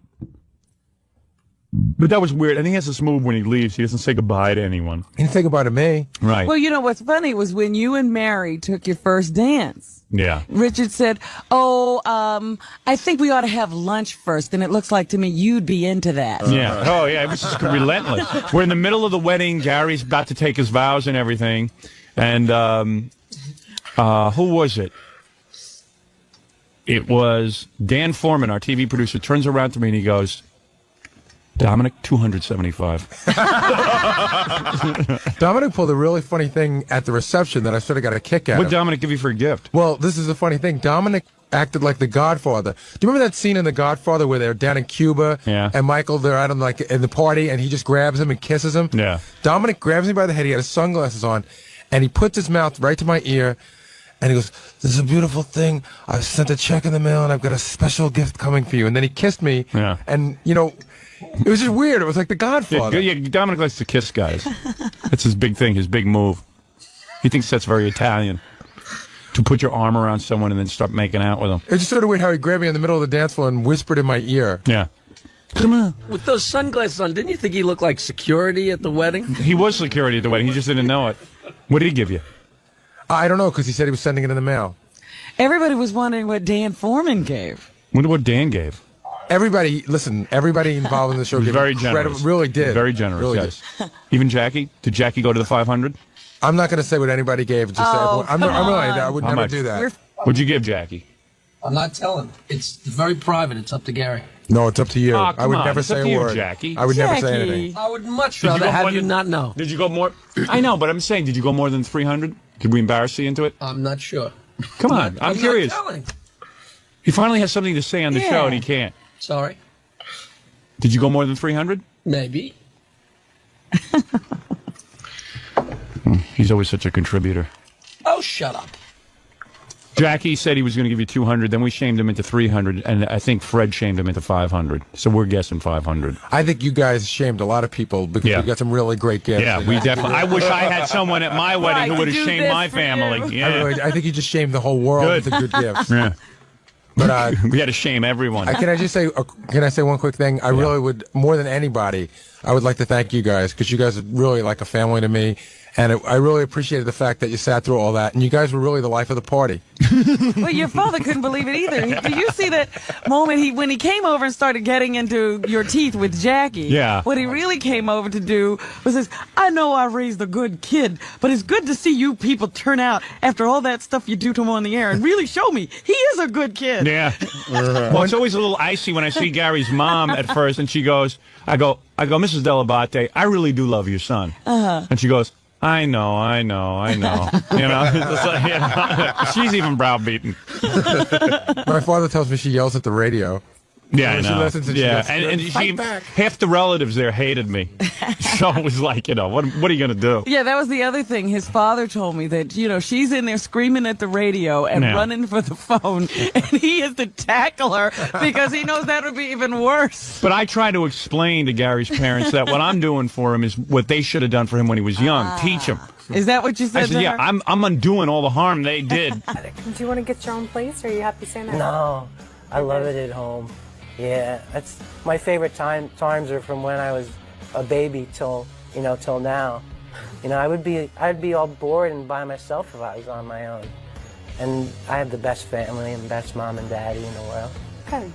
Yeah. Andrew CH asks, I hear you call Shuli and other staffers randomly with different voices and songs. How does someone get on that special list? Basically, the first, I guess you just have to be persistent. I think that's in Luke's gospel, persistency. Let us proclaim the mystery of faith. And I just kept, so eventually they have to pick up whoever it is that I'm calling. You know, after the 99th phone call, eventually they're going to answer. And then it becomes a rotation for me because I always make calls in numbers. So if I do one, I have to hit the rest of the list in my head until I can walk away from the phone. It's kind of an OCD thing, it sounds like. Yeah, and well, sometimes I get grounded and I'm away from the phone for 6 months, and then it builds up even more. Really? Yeah, for the astronomical phone bills. And I won't be able to use the phone for a few months. So. Do you not have unlimited minutes? No, not really. It's like I said, it's a landline, and there's a quadrant of the phone bill that it says New York City calls. So, and then there was a whole before we got the long distance plan, which has sort of quelled it a little. There was calls all over the country to different to Rick Dees and different, but not their on-air shows, their back offices. I had giveaways and stuff that I would do. Hey, good morning. How you doing? It's going to 76 degrees outside right now. You know, in Oslo, Scotland, in Oslo, Norway, it's about 29 degrees, and the sun is out all day long. It's perfect for doing poopies in the pool. And then I would just call all different back offices, and then they would hang up and stuff. But it was good practice. Sure. Yeah, you know, that's what you gotta do. I mean, you gotta use, you've got to be resourceful, You have a rotary phone, you have a phone upstairs, so you just start, that's how you start, but it's always more fun on the phone because you can, talk deeper and stuff, whereas in person you really can't. Because, I don't know, my voice goes up higher, Right. I get nervous. Question from Michael W. Michael asks, do you still fantasize, think about the time that Lisa G rubbed you and you jizzed in your britches? And part 2, have you even lost your virginity? So let's start with part 1. Do you still think back fondly on Lisa? Yeah, actually, she was in my dream a little bit last night because I knew I was coming here. What's happening? Did you? Uh, You did? Oh, no. Are you serious? He's touching it. Look, he's touching himself. Stop it. And I just saw this one and I gave her a hug. So, yeah, I always ask her, I always wanted her to visit me in my dreams. What was the second part again? Have you lost your virginity? No, I'm saving myself. I'm gonna be a good girl. Yeah, good boy, actually. Said too much. Question from Steve H. Steve asks, how much planning goes into a call and how crushing is it when you get cut off early? Like we said before, it's a few minutes planning. And I never really know if I've gotten picked up on or hung up on. I can't tell because, like I said, it's a rotary phone and I'm just doing whatever and I can't tell if I've gotten hung up on or even if I've gotten picked up on. So there's not really anything crushing about it. All right. Thank you, Mad Dog. That's about 9 hours from now. Oh, thank you, Gary. Sorry. All right, Gary. Okay, I gotta run. All right, bye. Bye. So when you're not responding to people talking, it's because the phone's just down and you're just playing. Yeah, You're not. or it's here. You don't and even it's hear too them loud answer. into my other ear, and I can't hear. Yeah. So yeah, either way, I don't get crushed by it, but I can understand the question. I understand what you mean. Thanks, Sean. Steve. Either one. Hi, Steve. Hi, Sean. Andy H. asks, how many voices do you do? So let's go through some of the staff. Give me the name of the person first so that everyone at home knows who you're doing. Freckles. I love Freckles. Okay. Tracy Nolan. Oh, okay. I didn't use a Douche. special nickname for her. Yeah, because she's got the cute little freckles She here. does. And Sour. I know that was you. Sour. I'm hanging up right now. Douche. I'm gonna beat your nasty little boy ass. Douche. Who else do you do from the show? Give me the run through. Benji. No, what? No. Don't turn. No. That's because his microphone got turned off. Yeah.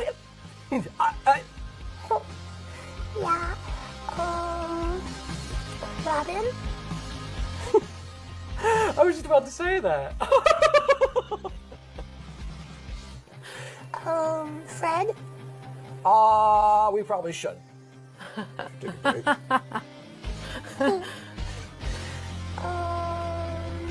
Nicolas Cage. Who's, by the way, hey, it's Gary, hello. Nicolas Cage is Mark Coppola's older brother, cousin or brother, right? There's a fine line between character acting and method acting. And if you don't buy into it, the audience will never buy in. And then you're indicating. Robin Williams, hello, it's the Battle of the Bulls, big, thick Wisconsin girls eating cheese and sausage on Lake Michigan. And Rosie O'Donnell. She sounds like Ray Romano. I kill him with kindness. Okay. I see where you're going here, huh? You look cute. I like what you're wearing. You got your hair up, nice dangling ears. Hey, stop that! Hey, Robin! Oh, come on! Huh? Stop it now! I want to thank Sour for taking the time to answer the questions that you, the fans, submitted. Keep sending your questions in. You can tweet them, you can Facebook them, you can email them, you can even send in a video submission and be a part of the show.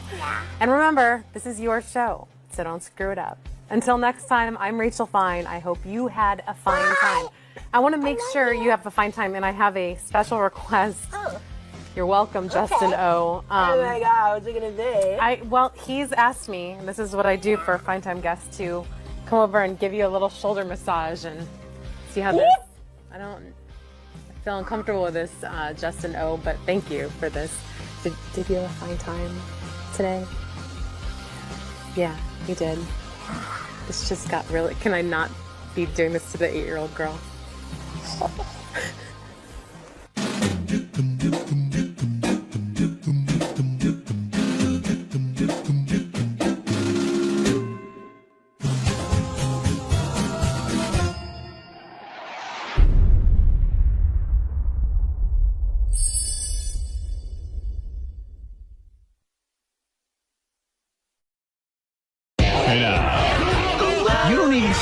understand the show.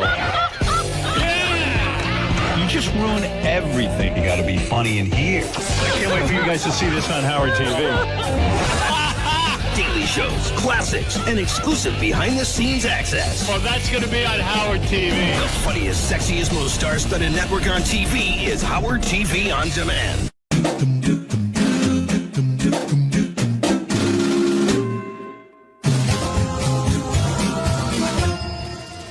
Hey Stern fans, welcome to Fine Time, the show where you, the fans, get the opportunity to ask questions and interact with your favorite Stern Show staffers, Wack Packers, and celebrity superfans.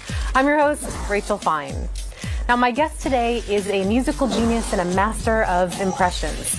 He's constantly calling the back office and entertaining our interns with his many voices and singing and piano playing. And if he does make it through on air, good luck getting a straight answer out of him. He's a middle-aged man who lives at home with his parents and who's best known for some infamous prank phone calls to Steve Langford. Please help me welcome this unique, one-of-a-kind talent, 𝗏𝗏. Hello. Hello. Who's this? Who am I talking to now? Artie, good. Miley Sour. This is off to an amazing start. Yeah, we got I'm jealous of your hair. Really? Yeah. Well, I don't know what to say to that. Question from Sean L. I'm going to jump in. Have you ever thought of going to karaoke night? I bet your social life would jump to a 10 if you did that. Oh, hi, Sean. I would be happy if it jumped to a 9, professionally and personally.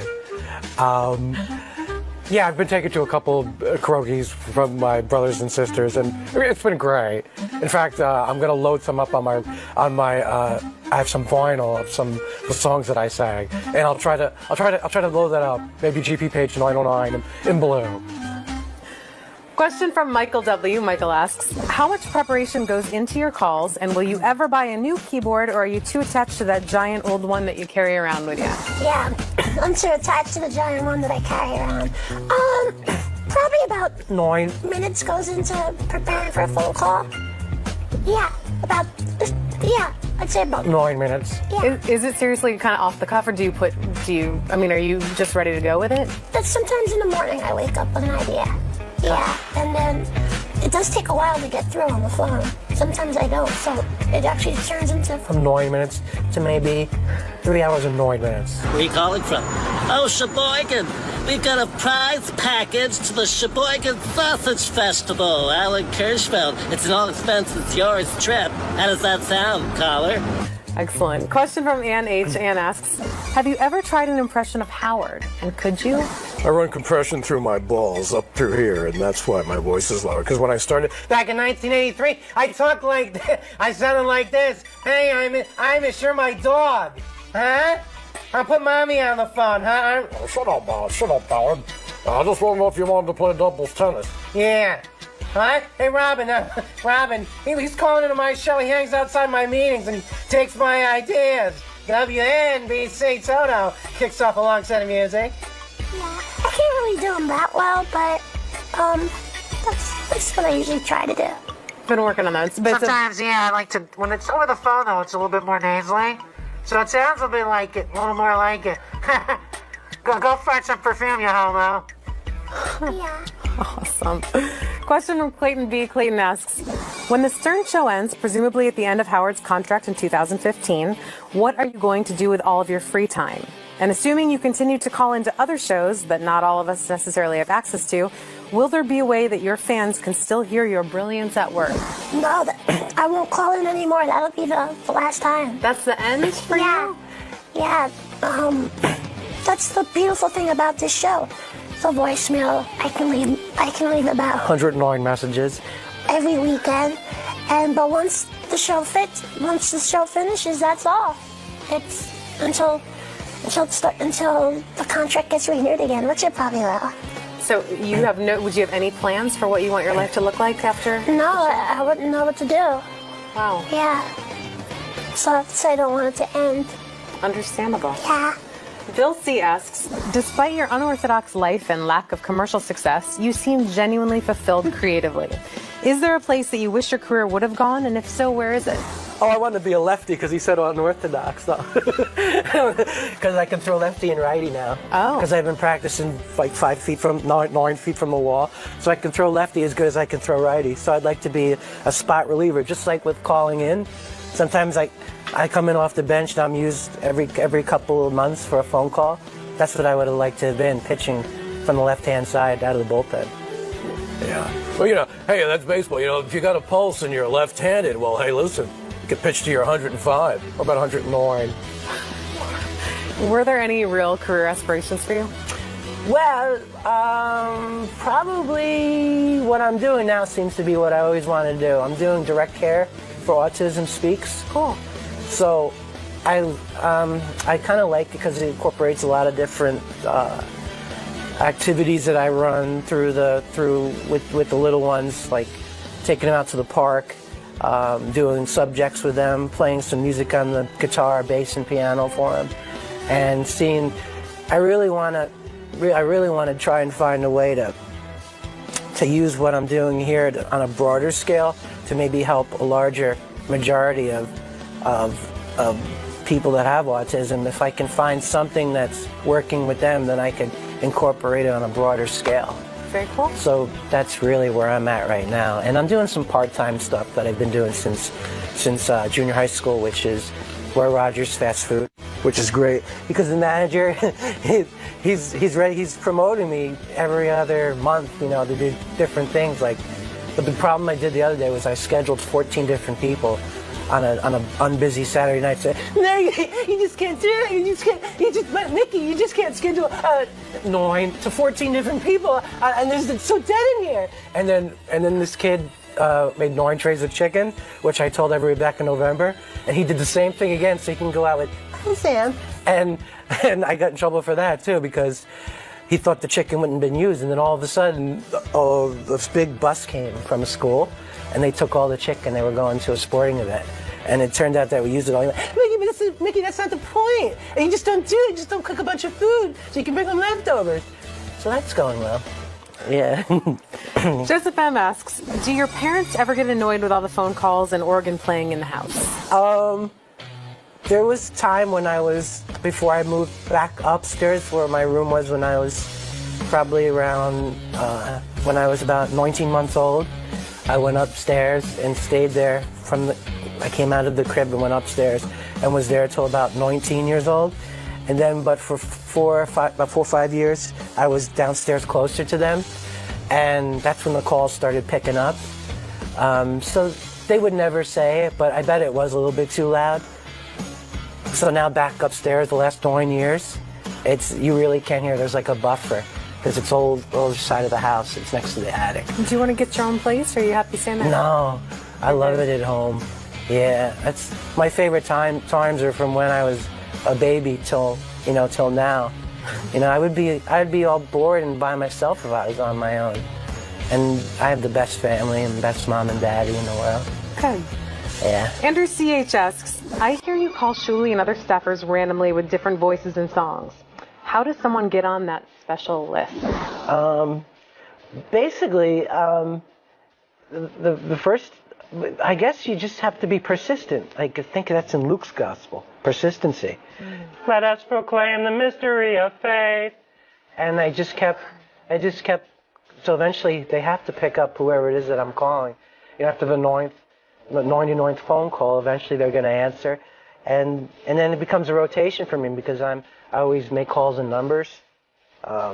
So if I do one, I have to hit the rest of the list in my head until I can walk away from the phone. It's kind of an OCD thing, it sounds like. Yeah, and sometimes I get grounded and I'm away from the phone for 6 months. Then it builds up even more.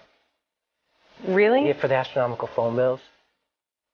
And I won't be able to use the phone for a few months. So. Do you not have unlimited minutes? Well, no, not really. It's like I said, it's a landline, and there's a quadrant of the phone bill that it says New York City calls. So, and then there was before we got the long distance plan, which just sort of quelled it a little. There was calls all over the country to different, to Rick D's and different, but not their on-air shows, their back offices. I had giveaways and stuff that I would do. Hey, good morning. How you doing? Sitting at 76 degrees outside now. You know, in Oslo, Scotland, in Oslo, Norway, it's about 29 degrees, and the sun is out all day long. It's perfect for doing poopies in the pool. And then I would just call all different back offices, and then they would hang up and stuff. But it was good practice. Sure.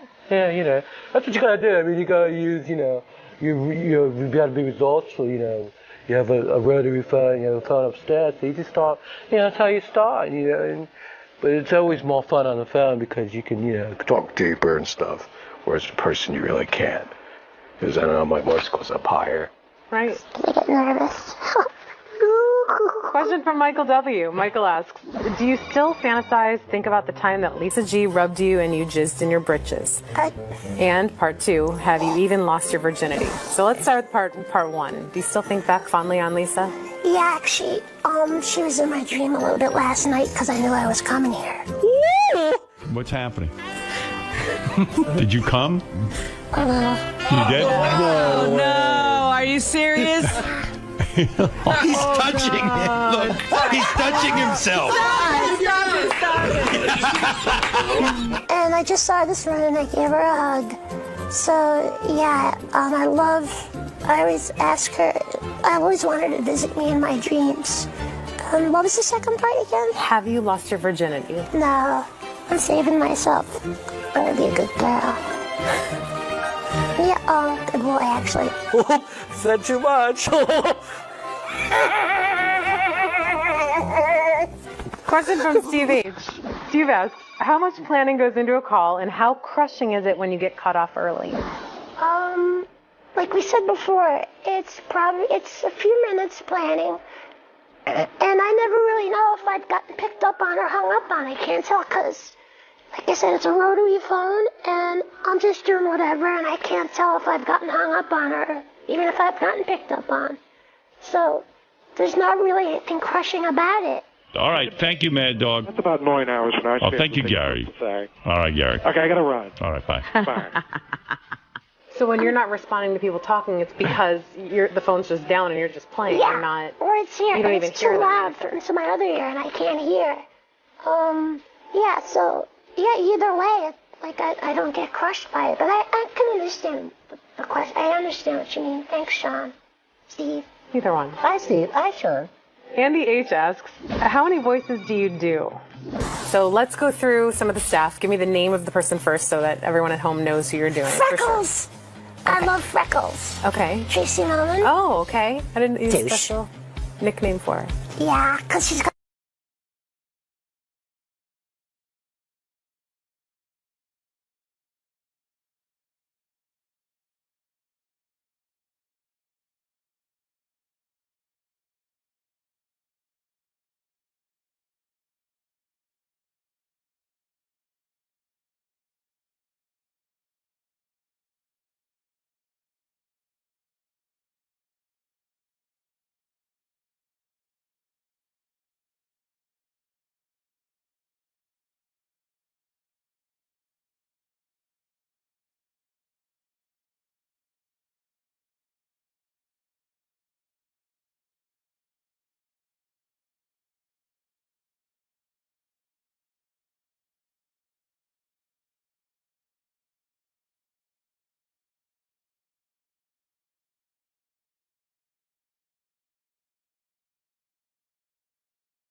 I want to thank Sauer for taking the time to answer the questions that you, the fans, submitted. Keep sending your questions in. You can tweet them, you can Facebook them, you can email them, you can even send in a video submission and be a part of the show.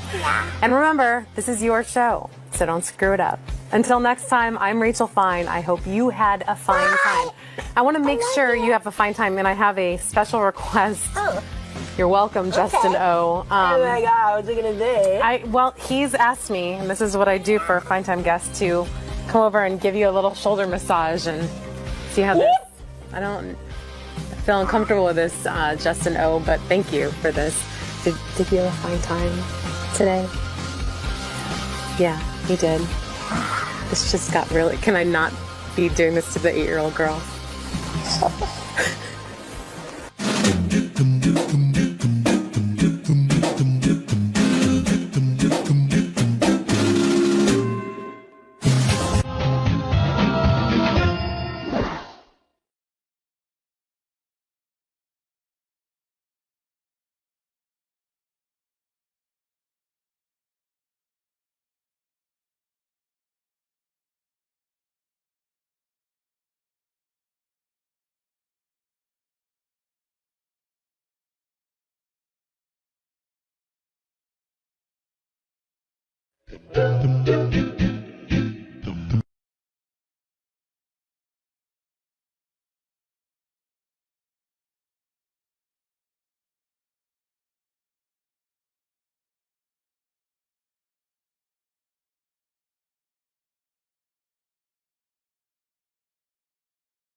This is a Howard TV original production. On this episode, Howard and Beth become foster parents to these little guys. After they become attached to them, will they be able to say goodbye? No, I just need a tissue. What's your problem? Testing 1, 2. Baba Booey. Yeah. Hell yeah.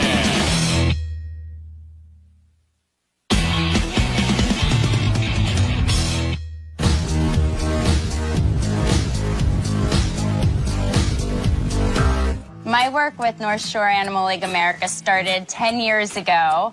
And since then, I've been a volunteer, I've been a spokesperson. We love our household with our 4 adopted cats from North Shore Animal League. We have Leon Bear, who's 22 pounds. We have Charlie Boy, who's 18 pounds. Right, we have some big cats. And we have Apple, and then we have Walter. So we do already have a house full of cats. I was always sort of a cat person, but I really, people go, well, they're not like dogs, but they are. Our cats follow us around the house all day. They're great animals, great pets.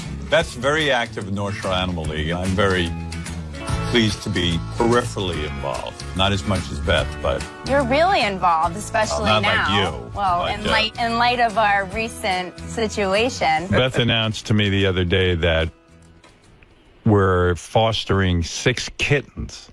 Oh my God. The kittens have no mother, so the kittens are so little, they had to be She like... has to feed them? What? I think she's breastfeeding these kittens herself. I'm not kidding.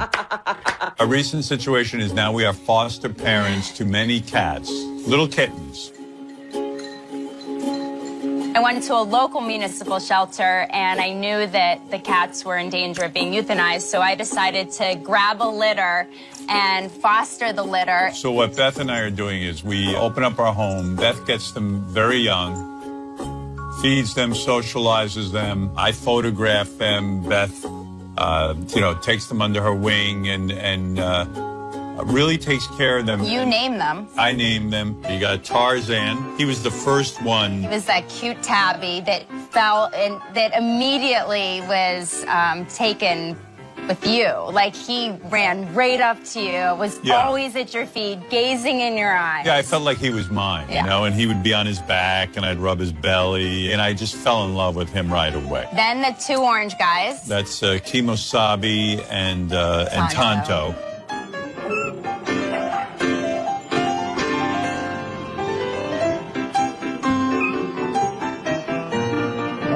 Then we had these two females. We had Brenda Starr. Brenda Starr. You're so pretty. You are a pretty girl. And Ophelia after Robin. They were really great, very photogenic, by the way, because I would take them and they would actually pose for me. I'd take a pair of shoes, put them in the pair of shoes. Those two, Ophelia and Brenda, they were great. Finally, there was Gwyneth. You just knew them so well after being with them for, I guess it was 3.5 weeks total. Yeah. Where you looked at the kittens.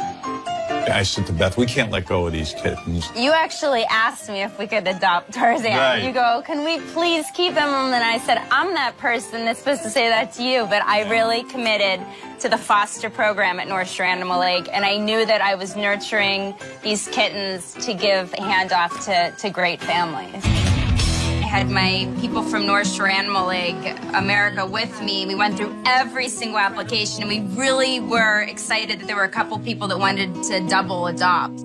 These are my top picks, and it is exactly who your top picks were. So we've come to, now we're going to call them and tell them the news, and I feel like a mother, and I feel very proud to call these people. I would be honored for you to take two brothers. I'm hoping that you will take Tonto and 𝗵𝗄𝗿𝗍𝗍. How are you named them? We'd love to bring them into the home and, make them ours, and as well as the rest of our gang. So thank you very much. After sifting through, reading these applications, I really felt like we came up with these fabulous families. Two very, very special little girls, two little tabbies that I think would be a wonderful addition to your home. I am just so excited. Wonderful. Thank you. Thank you. Bye. Hey. Bye-bye.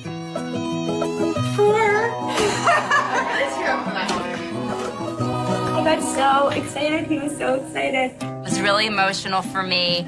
And the excitement and joy in these people's voices. You are now going to be Tarzan's mother. Oh, I really appreciate that. Thank you so much. We really had our hearts set on, taking one of these babies, so it really makes a lot of us too. Oh, I'm really emotional, and I cannot wait to meet you. These families were really great families. We're so excited. You are? Yes. I'm excited too. Well, do you want to hear who's going to be joining your family? Absolutely. Her name is Gwyneth, and she's the cutest white kitten with some little black dots on her, and she is just, I gotta say, one of my favorites. She's just a doll. Is that the one you had up on the Twitter feed? Oh yes. She's the white one? Oh, yeah. She's the one on the plate. Awesome. Yeah, that's the one my daughter wanted. Oh, you're kidding! Oh my God, are you serious? Yeah. Oh, perfect. I have goosebumps. Well, I'm so excited. Thanks, Dave. Take care. Bye. Mission accomplished. Yay! Thanks, guys, girls. So I heard their voices, but I had yet to meet them. And it wasn't until the day, about a week later, that after they were all spayed and neutered, that I got to meet everybody at North Shore Animal League.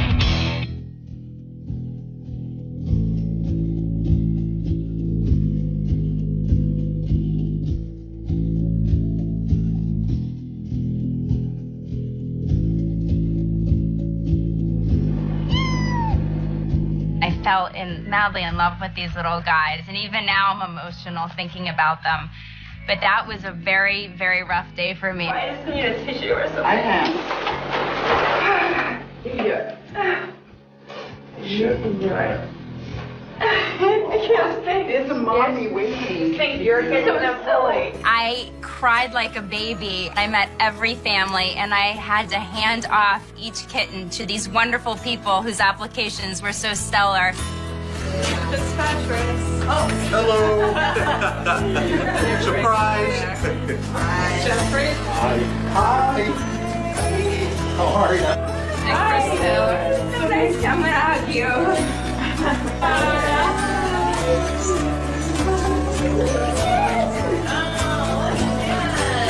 That day that I had to say goodbye to them and hand them off to their new families was like a part of me was leaving. This is 𝗦𝗵cie𝘄𝗿𝗍𝗍.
I'm so happy to be handing her over to such a beautiful family. Well, Howard and I, we kind of put together our thoughts on the two of them, and I wrote out just little things about their personalities. I spent time writing up individual synopsis about each cat, and I put the type of food that they liked and special rubs on their bellies, who liked what, and I put that together, and I also gave them the Bianca's Furry Friends Facebook page. I set up a Facebook page called Bianca's Furry Friends, Beth's Fosters, and I already have pictures of the whole litter up. And I really would love if you joined. I want your home address or your mailing address, because Howard took some great shots of them, and we were going to make some prints and have them sign them for you guys. That would be awesome. I knew these kittens so well, and I remember smelling every one of them. I even recognized their smell, their individual smells, kissing them, handing them off. Oh, I know their smells and everything. Good boy, have a great life. Yeah. Oh, thank you. Yeah, just goodbye for now. It was such a bittersweet, beautiful thing handing them over, but yet I felt like pieces of me were being taken away. All right, can I hand this over to you? You carry that for me? And her toy, you can put her toy in the carrier with her. Okay, great. Thank you so much. Best of luck with her. She's amazing. Do you think it will ever get any easier for us every time we hand off a batch of kittens? I don't know. I mean, it's a very difficult thing to do, but we keep telling ourselves, well, this is so great. These kittens wouldn't have had a home, or they, maybe they would have. Who knows? Empty pen of fosters. They've all been handed off to their new incredible families. This has been so bittersweet and emotional. But let's walk over to the new crop that I'm taking home. Howard and I are going to be very busy with these 4. We weren't really sure I was going to grab another batch of kittens when I handed off our kittens, so I grabbed the mama cat and her babies, and then I thought, what the heck? Let's get another litter that I found over here. And then the little orange guy was by himself, so I threw him into the mix too. We have 2 girls, 2 boys, 2 little gray girls, orange boy, tabby boy.